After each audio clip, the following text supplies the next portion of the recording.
नमस्कार। इस वक्त मैं श्री महावीर गोवर्धन गौशाला में उपस्थित हूं और यहां पर मेरे साथ है त्रिलोक जी मोदी। उद्योगपति हैं, संगीतकार हैं और कह लीजिए एक सेलिब्रिटी हैं और गोवर्धन गौशाला में अक्सर ये सेवा देते रहते हैं और इसलिए सुर्खियों में भी रहते हैं। इनसे ये जानने की कोशिश करते हैं कि क्या कुछ कार्यक्रम इस गौशाला में होने वाला है, क्योंकि एक सुर्खियां बनी है कि 16 से 22 दिसंबर के बीच एक भव्य कार्यक्रम होने वाला है। क्या कार्यक्रम होने वाला है, क्यों होने वाला है और इतना भव्य क्यों माना जा रहा है उसे? सबसे पहले तो हमने शुरुआत से ही एक ऐसी मानसिकता बनाई थी कि हम यहाँ पर किसी प्रकार की राजनीति नहीं करेंगे, इसलिए ये सुर्खियों में है।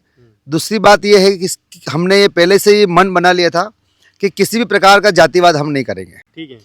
हमने किसी भी जाति को नहीं छोड़ा और उनके जो भी अतिथि हैं हम स्वयं एक टीम बना करके उनके पास गए हैं और उन सबको आने का आमंत्रण दिया, जिससे इन सब में सुर्खियों में बना हुआ है और सबसे ज़्यादा खुशी की लहर इसी की वजह से छाई हुई है।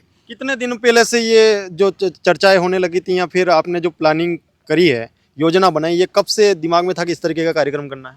हमने इसकी प्लानिंग करीब 4 महीने पहले की थी।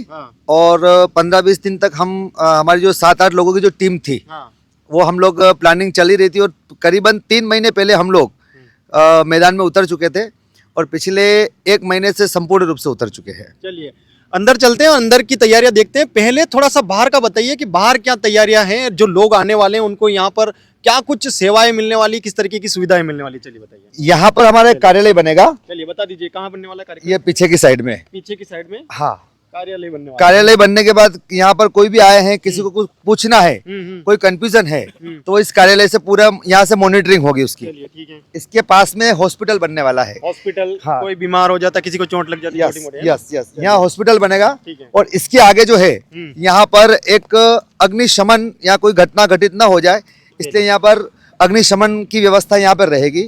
और उसके बाद जो पीछे दिख रहा है जगह, यहाँ पर महिलाओं को किसी प्रकार से तकलीफ ना हो, इसलिए टॉयलेट वैन की व्यवस्था यहाँ पर होगी। पार्किंग की व्यवस्था कहाँ रहने वाली है? हाँ, यहाँ से ये पूरा हो जाएगा। उसके सामने जो आपको दिख रहा है ये पूरी पार्किंग की व्यवस्था चल रही है। एक पार्किंग की व्यवस्था यहाँ है, कुछ पार्किंग की व्यवस्था गेट के बाहर से उस साइड में है और कुछ पार्किंग की जो व्यवस्था है वो हमारे इधर इसके पीछे 3 बीघा खेत है, तो अधिकतर पार्किंग की व्यवस्था हम लोग वहाँ देने वाले हैं। चलिए त्रिलोक जी, क्या अनुमान है कितने लोग यहाँ आ सकते हैं? प्रतिदिन 10,000 लोगों की हम संख्या पकड़ के अभी चल रहे हैं और 10,000 से प्लस ही होगा, लेकिन कम नहीं होगा। चलिए, तो 16 से 22 दिसंबर तक कार्यक्रम चलने वाला है। एक एक करके बताइए मुझे कि क्या क्या कार्यक्रम होने वाला है यहाँ पर?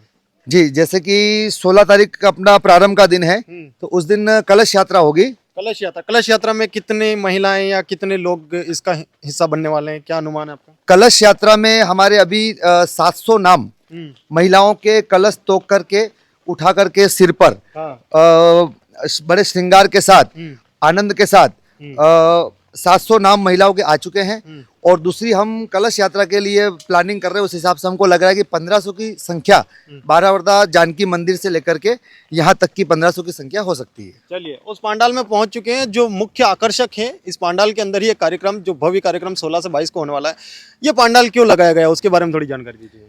हाँ, जो भागवत कथा होने वाली है 12 बजे से 4 बजे तक होगी और शाम को प्रतिदिन अलग अलग प्रकार के आयोजन किए हैं। तो जो रात्रि संध्या, जैसे फर्स्ट दिन कवि सम्मेलन होगा और जो अलग अलग प्रकार के, एक दिन देशभक्ति का आयोजन होगा, एक दिन खाटू श्याम जी की भजन संध्या होगी, एक दिन पार्श्व भैरव नाकोड़ा भैरव देव के नाम आयोजन भक्ति संध्या होगी। तो जो भक्त आएंगे उनके बैठने की व्यवस्था के लिए ये पूरा डोम बनाया हुआ है। चलिए, 16 को कलश यात्रा होगी, भागवत कथा का आयोजन होने जा रहा है, वो रितु जी पांडे जी करेंगी, है ना? हाँ। और रात्रि को आप बता रहे कवि सम्मेलन होगा जी। कवि सम्मेलन के अंदर हमारे इंटरनेशनल कवि, नाम सुना होगा आपने, जानी बैरागी जी, जो किसी परिचय के मोहताज नहीं है। साथ ही में कवि अशोक जी चारण, जो बहुत ही अच्छे कवि हैं। ऐसे सुमित्रा जी सरल है, मतलब टोटल 7 कवि यहाँ पधार रहे हैं और पूरी रात तक सभी भक्तों को आनंद और भक्ति में जुमाएंगे। 16 दिसंबर को कलश यात्रा में हमारे सवाई भोज आसीन के महंत हैं 1008 सुरेश दास जी महाराज जी, वो स्वयं पधारेंगे यहाँ पर। और हमारे जो एनिमल वेलफेयर बोर्ड भारत सरकार जो है उनके गिरीश भाई साथ सदस्य है और वो हमारे दानवीर भामाशाह भी हैं। ये दोनों उस दिन मुख्य अतिथि रहेंगे और इन्हीं की सानिध्यता में जानकी मंदिर बारावरदा से कलश यात्रा की शुरुआत होगी। चलिए, 16 का हो गया, 17 की क्या तैयारियां हैं? 17 की हमारे यहाँ पर मालाश्री डूंगरी से आसिन से हमारे हेमराज जी पोसवाल साहब पधारेंगे और साथ ही में बहुत ही फेमस इंटरनेशनल सिंगर है भगवत जी सुथार, उनके द्वारा भजन संध्या होगी। चलिए 16 का हो गया, 17 का हो गया, इसके अलावा हाईलाइटेड चेहरे कुछ ऐसे भी सुर्खियां बन रहे हैं कि बहुत बाहर से भी लोग आ रहे हैं जिनकी उम्मीद शायद प्रतापगढ़ के लोग नहीं करते हैं, ऐसे भी लोग आ रहे हैं। कहाँ कहाँ से लोगों को बुलाया, मतलब मेहमानों को बुलाया, थोड़ा बताइए। सबसे पहले तो हमारे यहाँ के लोकप्रिय विधायक है ठीक है, गौतम जी भाई साहब, ठीक है। जो अभी सहकारिता उड्डयन नागरिक मिनिस्टर भी हैं, और हम सबसे पहले उन्हीं के पास गए थे और उन्हीं की आशीर्वाद से, उन्हीं की देखरेख में ये सारा आयोजन हो रहा है।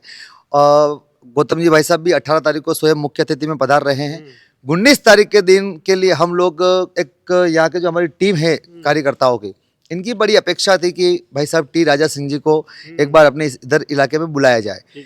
हमने उसकी मेहनत करीबन 1.5 महीने पहले शुरू कर दी थी।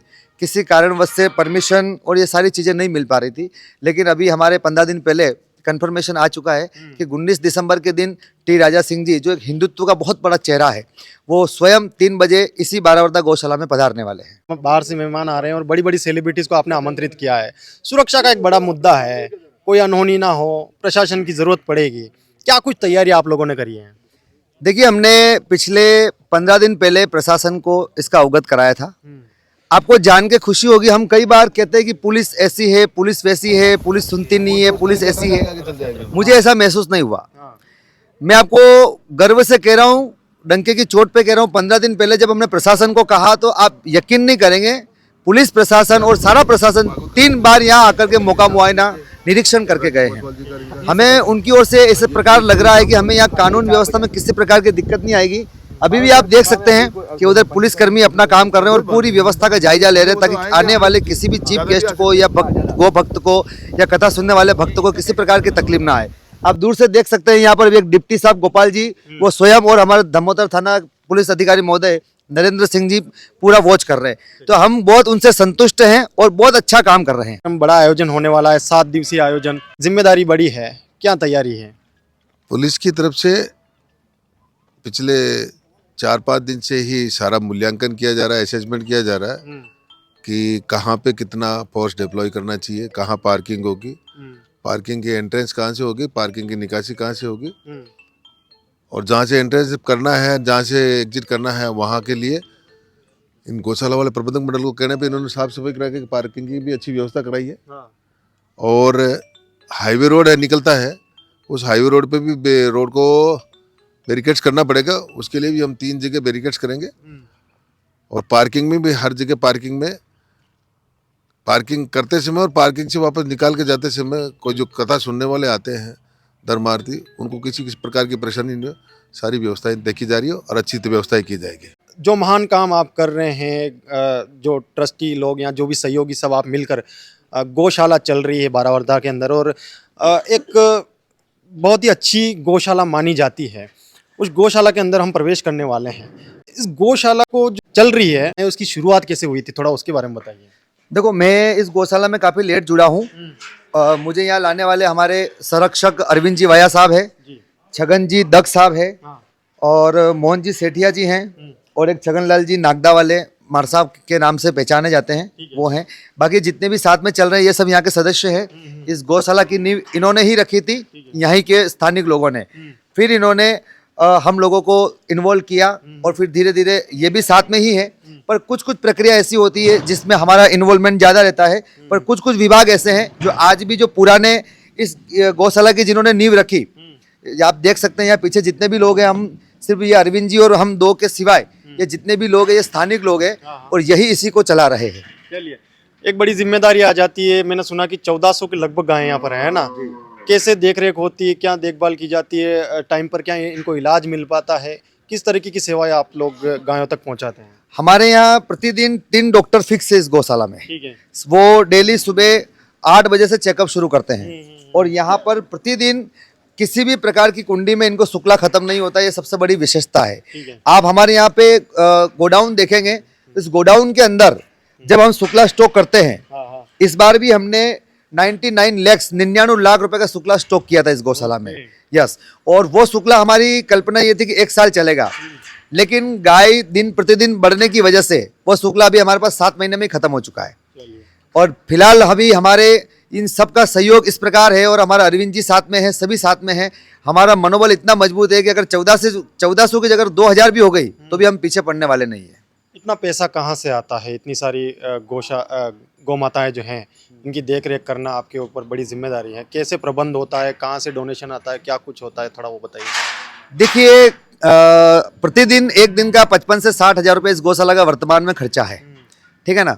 लेकिन ये बात तो हमें भी नहीं मालूम कि कहाँ से आ रहा है और ये कैसे गौशाला चल रही है।